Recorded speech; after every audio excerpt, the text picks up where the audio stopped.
E nenhum país resolve os seus problemas de educação se não resolver os problemas de avaliação. É um grande instrumento para nós professores, para toda a escola em si. É um tema ainda muito discutido.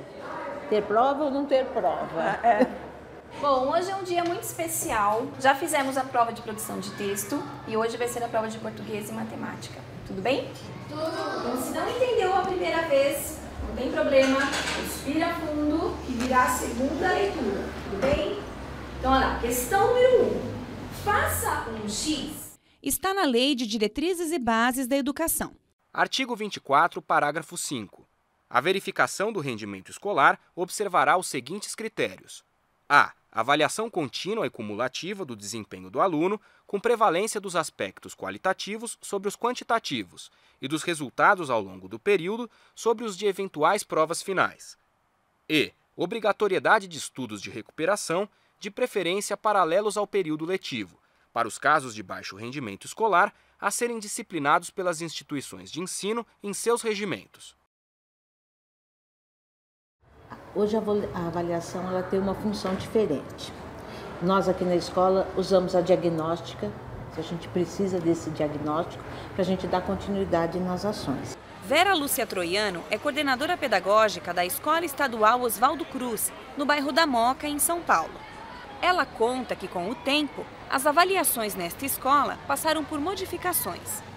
Assim como aponta a LDB, aqui o processo avaliativo é contínuo e é a partir dele que os professores sabem quem são os alunos com maiores dificuldades e, com isso, quem precisa de ajuda para avançar. Nós trabalhamos com a diagnóstica, que é feita mensalmente. Nós temos a avaliação de produção de texto, também mensalmente, é uma avaliação diagnóstica. Porque partindo dessa avaliação diagnóstica é que o professor introduz os projetos, ele faz a organização da rotina dele. Então, se a criança tem preocupações ainda a trabalhar com a produção de texto, então o que o professor precisa retomar? Mas ela saiu daquele formato tradicional, hoje ela é mais processual e formativa. E qual que é a diferença, professora? A tradicional ela é classificatória. Ela classifica o aluno, esse sabe, esse não sabe, acabou. E coloca uma menção. A formativa e a processual é dentro do processo, onde eu vou trabalhando os conteúdos e vou avaliando. Nós temos um portfólio, principalmente no ciclo 1. O portfólio que a gente vai no mês a mês observando os avanços da criança. Não é mais aquela prova institucional única, fechou aquela nota, é só aquele portador que consegue mensurar. De acordo com a deliberação do Conselho Estadual de Educação de São Paulo, do ano de 1996, a avaliação escolar assume um papel muito amplo. Sua função deve ser essencialmente formativa, na medida em que lhe cabe o papel de subsidiar o trabalho pedagógico, redirecionando o processo ensino-aprendizagem para sanar dificuldades encontradas na aquisição de conhecimentos, aperfeiçoando a prática escolar. A avaliação, assim vista como um diagnóstico contínuo e dinâmico, torna-se um instrumento fundamental para repensar e reformular os métodos, os procedimentos e as estratégias de ensino para que realmente o aluno aprenda. Temos planilhas, principalmente o ciclo 1 faz isso. Preenche muita planilha e vem acompanhando o progresso desse aluno e retomando as falhas, tendo o nosso grupo de apoio, que antes era o reforço, mas hoje é um grupo de apoio que trabalha com essas crianças que ainda precisam de ajuda. No 21, vai lá. Acaba, conta tudo de novo. Ocimara Lavarce é da Faculdade de Educação da USP e estuda há anos o tema avaliação. Uma avaliação também tem que ser avaliada. Isso vale para a prova, por exemplo, que um professor propõe para os seus alunos. Se a prova não é boa, se ela não foi bem preparada, bem aplicada, os seus resultados também podem não refletir, por exemplo, os patamares de aprendizagem dos alunos. Foi ele quem nos falou sobre os tipos de avaliação que podem ser encontrados nas escolas. A avaliação somativa é feita ao final do processo. É quando o tratamento pedagógico, a ação pedagógica já acabou. Nesse caso, os resultados devem ser utilizados primordialmente para julgar o programa, embora quem sabe que a escola muitas vezes só julga o aluno, em especial para decidir se ele vai ser aprovado ou reprovado. Mas primordialmente isso foi pensado para que os resultados de uma avaliação ao final, do chamado tratamento pedagógico, da ação pedagógica, fosse para julgar o que foi feito com os alunos, qual era a proposta curricular, quais eram as expectativas de aprendizagem que se tinha. Bom, essa é a chamada avaliação somativa. A avaliação formativa é aquela que, sendo feita durante o desenvolvimento de um programa, permitisse, mediante a apropriação dos seus resultados, o formador, no caso o professor, para que esse ou esses, um conjunto de professores, pudessem rever as suas estratégias de ensino, os materiais pedagógicos que estão sendo utilizados, e pudesse permitir ações em relação aos alunos para que esses pudessem atingir os objetivos de aprendizagem. Então, muitas vezes, o que nós encontramos nas escolas? Um discurso favorável à avaliação formativa. No entanto, as práticas, efetivamente, que algumas pesquisas que eu tenho conduzido evidenciam, é que há muito pouco de avaliação formativa. É como se a avaliação fosse mesmo lá no final do ano para decidir a sorte ou o azar dos alunos. Só 1 hora de prova? 2 horas de prova. Na cidade de Indaiatuba, no interior de São Paulo, a Secretaria de Educação aplica nas escolas de ensino fundamental, desde 2007, uma avaliação municipal com o objetivo de entender o desenvolvimento do aluno. Já conferiram se o lápis e a borracha estão certinho? Quem explica é Roberta Banvarte, que é coordenadora pedagógica nesta escola. Nós temos a avaliação nossa no município, chamada ANDA, Avaliação Municipal de Desenvolvimento do Aluno, que acontece em 3 momentos para a gente. No início do ano, de forma diagnóstica, onde a gente já consegue sentir o que o aluno sabe, para depois que a gente possa prosseguir. Temos também a avaliação semestral, onde a gente já consegue ver grandes avanços em cada ano. E depois realizamos a final, onde realmente a gente consegue checar e verificar se os nossos objetivos foram alcançados. Bom, hoje é um dia muito especial, é a nossa segunda prova ANDA na semana. Já fizemos a prova de produção de texto e hoje vai ser a prova de português e matemática. No caso, o ANDA ele é desenvolvido pelo setor da avaliação na prefeitura, então é uma avaliação surpresa, embora a gente saiba que tem que contemplar todo o conteúdo do segundo ano. Quando essa avaliação nos volta, ela volta com um gráfico das questões que as crianças mais erraram. E, diante dessas questões, a gente estuda os descritores, ou seja, que descritor que você tem que se aprofundar mais para a criança. Feito? Levanta a mãozinha quem terminou. Ótimo, virem a página. Questão número 2, todo mundo bem? Sim! Vamos lá. Faça um X no quadradinho em que a palavra começa com a mesma sílaba igual a vela. Eu vejo, o ANDA fez o professor hoje estudar mais, para ele rever a sua prática no cotidiano. Não é um instrumento assim, de punição igual na nossa época. É ou você sabe ou não sabe. Então o ANDA ele vem ao encontro. Seu aluno não aprendeu, então o que você, professor, pode estudar para buscar estratégias diferenciadas e atingir o seu aluno? Levanta a mãozinha quem terminou. Temos colegas pensando ainda. Mas será que não há um certo exagero no número de avaliações? Quem responde é Cláudia de Oliveira Pimenta, mestre em Educação pela Universidade de São Paulo. Ela estudou a experiência de Indaiatuba em sua dissertação de mestrado. Quando eu vim aqui em Indaiatuba fazer a minha pesquisa, essa foi uma pergunta que eu fiz, né? Mas, gente, vocês já usam a Prova Brasil, não é?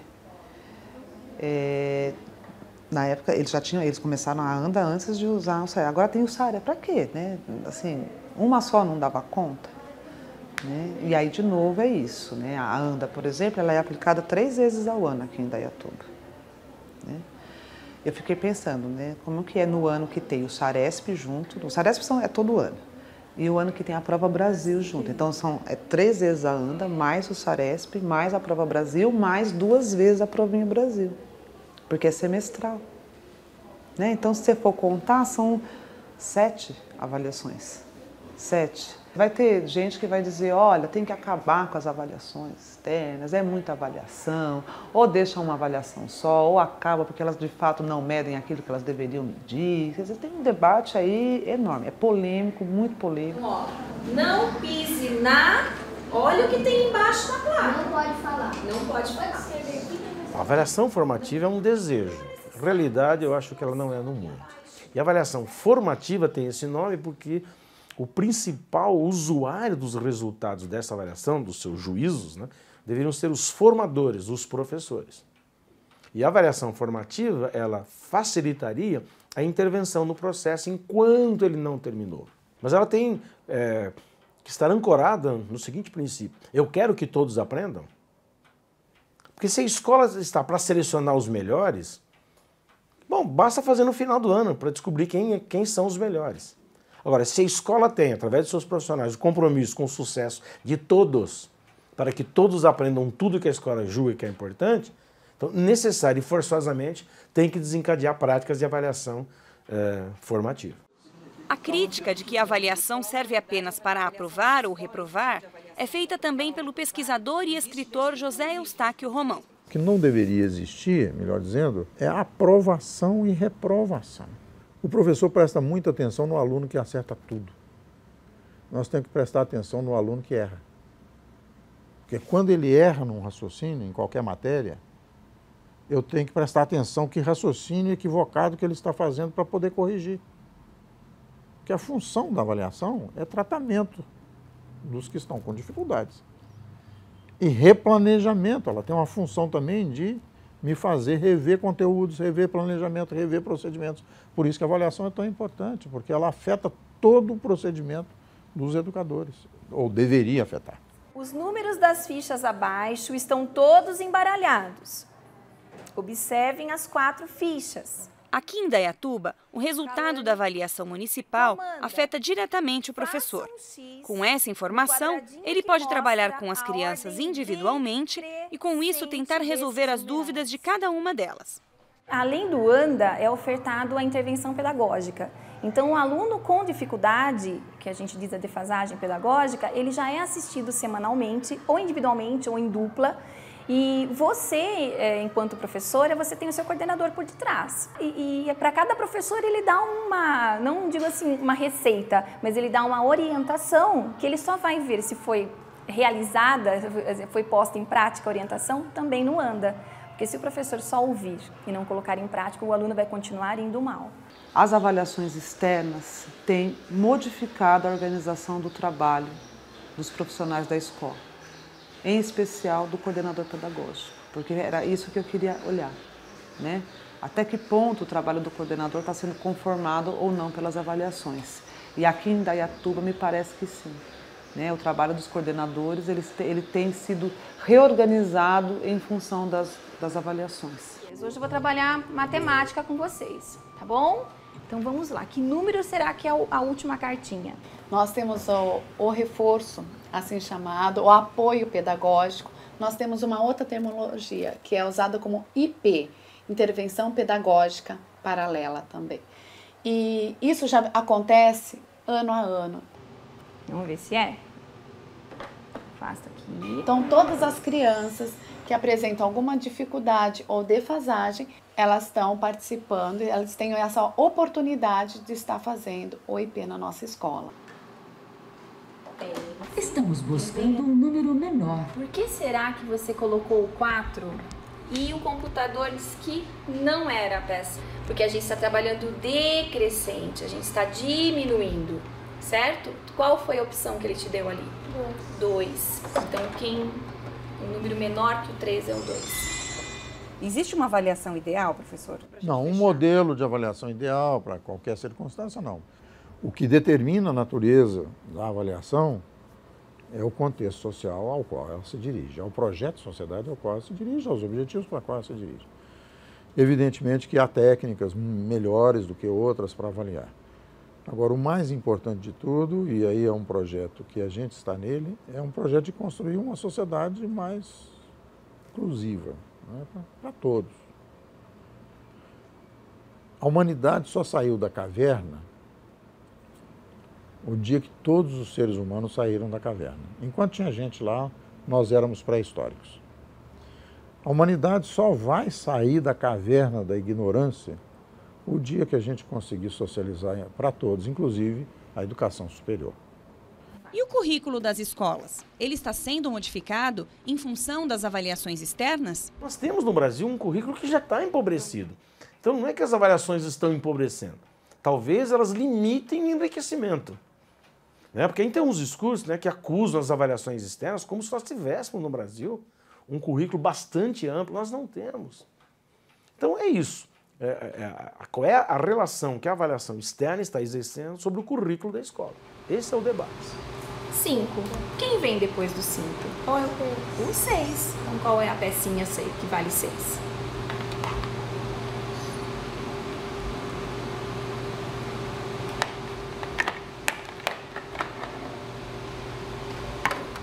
Muito bem, olha lá. Se aparecer a estrelinha, correto.